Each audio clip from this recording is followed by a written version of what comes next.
आइए देखिए औसत के अपन नए क्वेश्चन को करते हैं। इसमें लिखा 13 संख्याओं का औसत 68 है। उसके बाद लिखा है इनमें से 7 संख्याओं का औसत 63 है, जबकि अंतिम 7 संख्याओं का औसत 70 है। 7वीं संख्या क्या होगी? तो ऐसे सवाल करने के लिए इसमें ध्यान से देखना। 13 संख्याएँ पहले 7 की दी हैं, पहले ये 7 संख्याओं का औसत दिया है, फिर बाद में फिर 7 संख्याओं का औसत दिया है। मतलब ये टोटल अपने पास कितनी 14 संख्याओं का औसत दिया। अभी तक जो क्वेश्चन कर रहे थे वो ऐसा रहता था, 13 संख्याएँ हैं तो पहले 5 के दे दिया, फिर 2 का दे दिया, एक संख्या अपन से खुद पूछ ली। मतलब टोटल 12 संख्याओं का औसत वो दे देते थे, 13वीं संख्या अपन से पूछते थे। इस बार केवल क्या है अपने पास, देखो 13 संख्याओं का औसत दिया, 7 का पहले दिया और अंतिम 7 का बाद में दिया। मतलब जो एक संख्या है वो इसी में ऐड है। इसको ध्यान से समझना, करते उनको उसी जैसे हैं, बस थोड़ा सा इसमें चेंजेस है। इसमें 13 संख्याओं का टोटल औसत कितना, 13 संख्याओं का औसत अपने पास कितना, 68। ठीक, शुरू की 7 संख्याओं को औसत कितना कह रहा है, 63। और आखिरी की 7 संख्याओं को औसत कितना कह रहा है, वो 70। अब ये देखना है कि ये 63 जो है ना वो कितना कम है, वो ये 5 कम है। कितना कम है, 5 कम। और ये 70 जो है ना वो कितने ज़्यादा हैं, 2 ज़्यादा। लेकिन ये कितनी संख्याओं में, 7 संख्याओं में। ये कितनी संख्याओं में, 7 संख्याओं में। तो टोटल ये कितना कम है, -35। और ये कितना कम है, ये ज़्यादा है। ये कितना है, 7 दूनी 14। तो ओवरऑल देखा तो कितना कम आया अपने पास, -21। पहले अपन जब क्वेश्चन आते थे तो उसमें जो संख्या पूछते थे तो अपन ये बोलते थे कि -21 की कमी है, तो अपन उसमें +21 की क्या कर देंगे, वृद्धि कर देंगे। लेकिन ये उल्टा है, क्योंकि इसमें जो 7वां अंक है वो इसी में खुद सम्मिलित है, इसी में खुद जुड़ा हुआ है। तो इसलिए इस बार क्या करना है, जैसे ये -21 आए हैं तो इस बार जो अपना टोटल एवरेज था कितना, 68 था।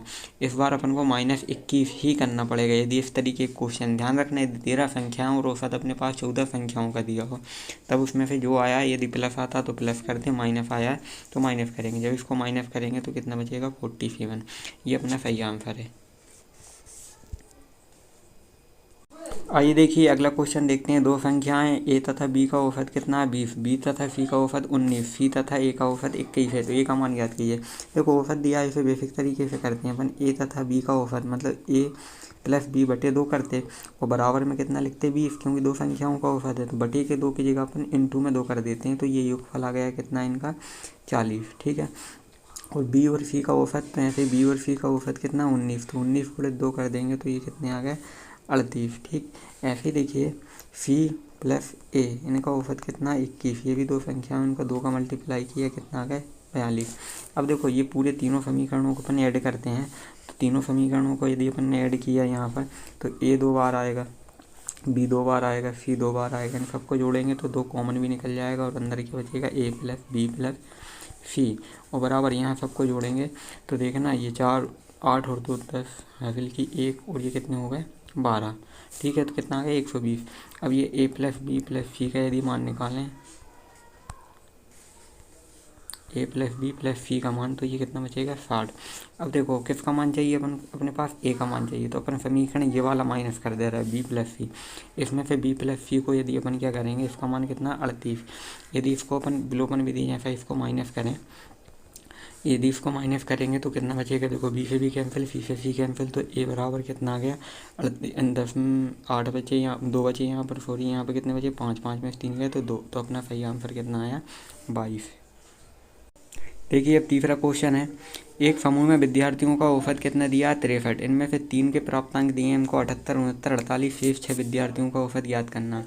ये पुराने सवाल जैसा है। जैसे अपने पास एक संख्या कितनी है यहाँ पर, 78 है, एक संख्या कितनी है, 69, और एक संख्या कितनी है, 48, और बाकी 6 विद्यार्थी। तो यहाँ पर कितने स्टूडेंट हैं, 6 स्टूडेंट हैं। यहाँ पर कितने स्टूडेंट, 6 स्टूडेंट।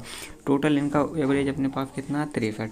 ठीक है, अब अपन इन सबका ये 6 विद्यार्थी हैं, इनका औसत निकालना। तो इनके लिए देखो क्या करते हैं, 78, जब 78 देखा 63, तो ये अपने पास कितने, ये 15 ज़्यादा हैं। कितने ज़्यादा हैं, ये 15 ज़्यादा हैं। उसके बाद देखो 69, तो 69 ये कितने ज़्यादा हैं, 63 से 6 ज़्यादा हैं। और 48 जो है ना वो 15 कम है। अब इन दोनों का टोटल एवरेज देखा तो कितना आया, प्लस के 6। अच्छा ये प्लस के 6 यहाँ पर हैं, तो यहाँ पर क्या होगी, -6। यहाँ कमी होगी -6, लेकिन कितने स्टूडेंटों पर, 6 स्टूडेंटों पर। तो -6 बटे 6 तो कैंसिल कर कितना आया, -1। तो -1 की कमी होगी एक प्रत्येक स्टूडेंट पर। तो टोटल 6 स्टूडेंटों का एवरेज कितना आएगा, 63 -1 कितने बचे, 62। तो 62 अपना इसका सही आंसर है। आइए देखो अगला क्वेश्चन करते हैं अपन। देखो एक नया क्वेश्चन है अपने सामने। इस तरीके के क्वेश्चन और आते हैं, ये नया पैटर्न है। गणित में 28 छात्रों द्वारा प्राप्त अंकों का औसत कितना 50 था। 8 छात्र विद्यालय छोड़कर चले गए। अभी 28 छात्र थे तो उनका एवरेज कितना था 50। अब 8 छात्र जो है वो विद्यालय छोड़कर चले गए हैं, तो शेष जो छात्र बचे हैं उनके औसत प्राप्तांकों में 5 की क्या हुई वृद्धि। देखो वो निकल गए तो उनका औसत बढ़ रहा है।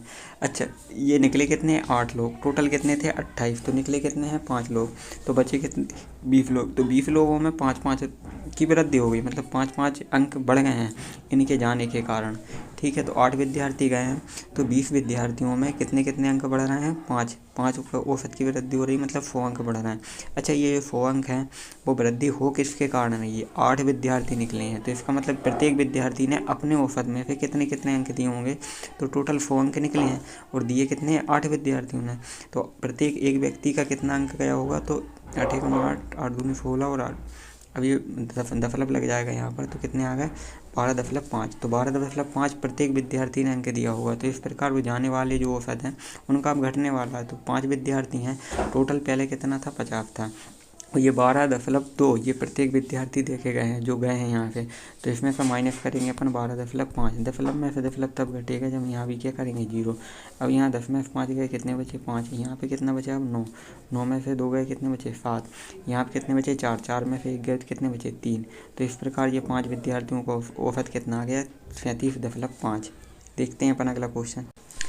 देखिए ये नए पैटर्न का क्वेश्चन है। इसमें ये लिखा किसी कक्षा में विद्यार्थियों के औसत प्राप्तांक कितने हैं 68 हैं। कक्षा में लड़कियों का औसत प्राप्तांक 80 है, लड़कों का औसत प्राप्तांक कितना 60 है। कक्षा में कितने प्रतिशत विद्यार्थी हैं। यदि अपने पास टोटल का औसत दिया हो और लड़के और लड़कियों का भी यदि अपने पास औसत दिया हो तो इसे एलिगेशन मेथड से करते हैं। इसके लिए नई ट्रिक है। यदि कभी ऐसे कुछ ऐसे दिए हैं कि कुछ लोगों का समूह दिया है, कुछ लोगों का समूह दिया है और टोटल का भी अपने पास प्राप्तांक है, तो यहाँ देखो ये बॉय और यहाँ पे गर्ल। ठीक है, तो अपने पास औसत कितना, लड़कियों का औसत कितना दिया 80 अंक, तो यहाँ गर्ल में कितना 80, और यहाँ पे लड़कों का औसत प्राप्तांक कितना है 60, तो यहाँ लड़कों के यहाँ पे कितने लिखते हैं 60, और टोटल इनका कितना आता है 68। अब इनको एलिगेशन ऐसा रहता है, इसका किया इनमें का डिफरेंस देखते हैं तो ये 60 और 68, मतलब ऐसा ये 60 और 68 इन दोनों का डिफरेंस कितना आया यहाँ पर 8। तो यहाँ 80 और 68 को देखते हैं, यहाँ डिफरेंस कितना है यहाँ पर देखा तो 12 का, तो ये रेशो बन गया, कितना बन गया 12:8। इसे चाहो तो कैंसिल भी कर सकते हैं अपन। ऐसे क्या किससे कैंसिल हो रहा है ये 4 से, तो 4 तिया 12 और 4 दूनी 8। इस प्रकार ये बन गया 3:2। इसका मतलब है कि 3 लड़के हैं और 2 लड़कियां। तो अब क्वेश्चन में ये है कि लड़के लड़कियां नहीं पूछा, उन्होंने कहा कक्षा में कितने प्रतिशत विद्यार्थी हैं। तो देखो टोटल विद्यार्थी कितने हो गए 5, लेकिन लड़के कितने हैं 3, तो 3 लड़के किन पर 5 पर। और प्रतिशत निकालने का तरीका उसे 100 से मल्टीप्लाई करते हैं। यदि औसत पूछते तो अपना आंसर यही हो जाता है औसत। 5 से अपन ने इसको कैंसिल किया, कितनी बार कैंसिल होगा ये 20 बार, और 20 का गुणा 3 में हुआ तो 60। तो लड़कों की संख्या है 60%। 60% उस कक्षा में क्या है लड़के हैं। देखिए इसी तरीके का एक नया क्वेश्चन हो रहा है अपने सामने। एक वर्कशॉप में कार्यरत सभी कर्मचारियों का औसत वेतन कितना है 8,000 रुपये। ये एवरेज वेतन है उनका। इनमें से 7 केवल किसकी बात चल रही 7 लोगों की, 7 जो कर्मचारी हैं उनका औसत वेतन कितना 12,000 रुपये, और 6 कर्मचारियों का औसत वेतन कितना है 6,000 रुपये। इस वर्कशॉप में कार्यरत सभी कर्मचारियों की संख्या कितनी है। तो देखो ये क्वेश्चन उसी जैसा है जैसा अपन अब भी कर रहे थे। देखो जैसे उसमें कुछ लड़के कुछ लड़कियाँ थी, इसमें कुछ कर्मचारी हैं और कर्मचारियों को बांट दिया है कि अभियंत्रा का इतने हैं और शेष कर्मचारी इतने हैं। तो देखो एक वर्कशॉप कंपनी में अभियंत्रा को हम ये नाम दे दे रहा है और बाकी के जो शेष कर्मचारी हैं वर्कर उनको नाम दे दे रहा है W। ठीक है, तो 7 इनमें से क्या कर रहा है वो 7 अभियंत्राओं का औसत वेतन कितना है 12,000 रुपये। तो ये हमने कितना लिखा 12,000 रुपये। उनके बाद शेष कर्मचारियों का औसत वेतन कितना है 6,000 रुपये। तो यहाँ पे कितना लिखा 6,000 रुपये, और टोटल इन दोनों का मिला के कितना दिया यहाँ पर 8,000 रुपये। तो ये कितना 8,000, ये भी एलिगेशन से ही होगा। तो पहले अपन देखो इन दोनों का डिफरेंस देखते हैं। इन दोनों का डिफरेंस कितना आया यहाँ पर 4,000 रुपये। 12,000 और 8,000 कितने हो गए 4,000। और यहाँ से फिर ये 6 और 8,000 का देखते हैं तो यहाँ पे डिफरेंस कितने का आ रहा है 2,000 रुपये का, ये 2,000। और ये रेशो बनता है तो ये 3 जीरो से 3 जीरो कैंसिल, तो 2 रेशो कितना आया 4। इसका मतलब है कि 2 अभियांत्रिकी हैं अपने पास और 4 क्या हैं अपने पास वर्कर हैं। लेकिन क्वेश्चन में दिया हुआ है कि उनके पास जो वेतन दिया था वो 2 का नहीं वो 7 का था। इसका मतलब अपने पास 2x की वैल्यू कितनी आ गई अपने पास 7 आ गई। तो x की वैल्यू कितनी आ जाएगी 7/2। और उन्होंने ये कहा कि सभी कर्मचारियों की संख्या बताओ। तो अपने पास निकला है 2:1 4, तो रेफो मतलब क्या होता है, उनका अनुपात है। तो 4 और 2 6, तो टोटल अपने पास 6x थे और x की वैल्यू आ गई 7/2। तो यहाँ 6 और x की वैल्यू कितनी, 7/2। 2 से इसको कैंसिल करेंगे 3 टाइम, और ये कितना जाएगा 21। मतलब 21 कर्मचारी थे उसके अंदर। कितने कर्मचारी, टोटल 21 कर्मचारी उसमें काम कर रहे थे। ठीक है, अब देखते हैं अगला क्वेश्चन। देखिए नया क्वेश्चन ये है, 5 संख्याओं का औसत कितना है, 18 है।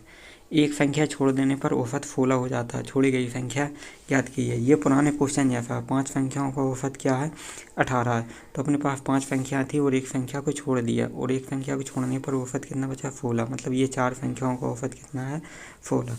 और ये हो गई अपनी 5वीं संख्या, जैसे एक्स बोल दे रहा है। तो ये टोटल इन 5 का यदि देखें तो टोटल एवरेज कितना है, 18। अब देखेंगे तो ये कितना कम है, 2 कम है। अच्छा, ये 2 कम कितनी संख्याओं पर है, 4 संख्याओं पर। तो इसका मतलब ये है कि कितना कम हुआ, 8 कम। तो अपनी जो संख्या आने वाली है, एक ही संख्या है इसलिए एक ही बार, तो इसमें क्या होंगे, 8 ज़्यादा निकलना चाहिए औसत। इसका मतलब यहाँ पे क्या लिखना चाहिए अपन को, जैसे 8 ज़्यादा है तो 8 ज़्यादा, तो मतलब 18 में ही 8 क्या कर देंगे, जोड़ देंगे। तो ये कितना होगा, 26। इसका मतलब वो संख्या कितनी थी, 26, जो छोड़ी गई है।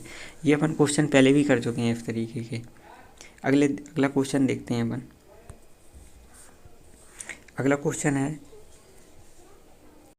क्वेश्चन है एक व्यक्ति कार द्वारा एक नगर ए से बी में कितना जाता है, 63 किलोमीटर पर घंटे की औसत चाल से जाता है और 42 किलोमीटर की वापस लौटता है। देखो यहाँ पे क्वेश्चन करने के लिए औसत चाल पूछते हैं, तो एक औसत चाल का एक फार्मूला रहता है, इसको याद रखना। हमेशा चाल और दूरी से यदि औसत पूछें तो औसत चाल निकालने का एक फार्मूला रहता है, उसमें रहता है 2xy बटे x प्लस वाई। ये फार्मूला रहता है, इसको अप्लाई कर देते हैं तो आंसर आ जाता है। x और y ये रहता है, एक 63, ये 63 x हो गया और ये कितना हो गया, y हो गया। तो इसको निकालने का तरीका ये है कि 2 गुणित 63 गुणित 42, ठीक।